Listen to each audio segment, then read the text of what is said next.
ఇది ఆలు పాలకూర కర్రీ.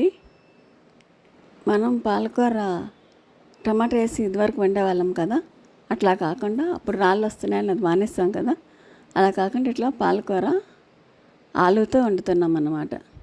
ఉత్త పాలకూర 10 కట్టలు వేసిన కూర అవుతుంది కదా, అందులో ఆలు యాడ్ చేస్తే కాస్త కూర అవుతుంది, నలుగురు చక్కగా తినొచ్చు అన్నమాట.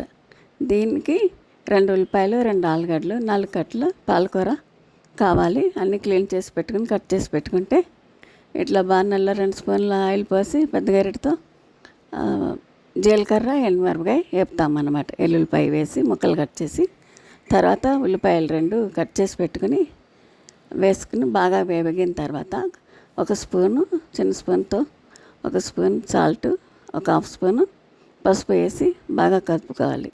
తర్వాత ఆలుగడ్డలు కట్ చేసి పెట్టుకుని వేసుకుని బాగా వేగాలన్నమాట. బాగా మగ్గిపోయి ఉడికిపోవాలి.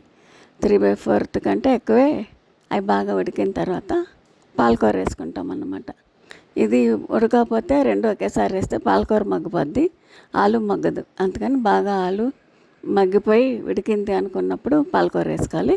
పాలకూర వెంటనే మగ్గిపోద్ది కదా, మూత పెట్టంగానే నీళ్ళు ఊరి ఉడికిపోతుంది. అందుకని ఆలు ఉడికాక పాలకూర వేసుకోవాలి. పాలకూర కొడుకుని దగ్గరికి వచ్చాక 1 స్పూన్ కారం వేసుకుంటే చిన్న స్పూన్తో సరిపోద్ది అనమాట. ఆలు పాలకూర వండుకోవటం ఈజీ, చక్కగా తినచ్చు. చిన్నపిల్లలు ఇష్టంగా తింటారనమాట. ఆలులో పాలకూరలో కూడా పోషకాలు ఉన్నాయి కాబట్టి చక్కగా వారానికి ఒకసారి సింపుల్గా అయిపోయే కూర. స్కూల్కి బాక్స్ పెట్టాలన్నా చక్కగా పిల్లలకి ఇష్టంగా తింటారు. ఇట్లా వెంటనే అయిపోద్ది కూడా. ఈ కూర కూడా ఒకసారి ట్రై చేయండి. చక్కగా చాలా బాగుంది కూర, టేస్ట్ ఉందన్నమాట.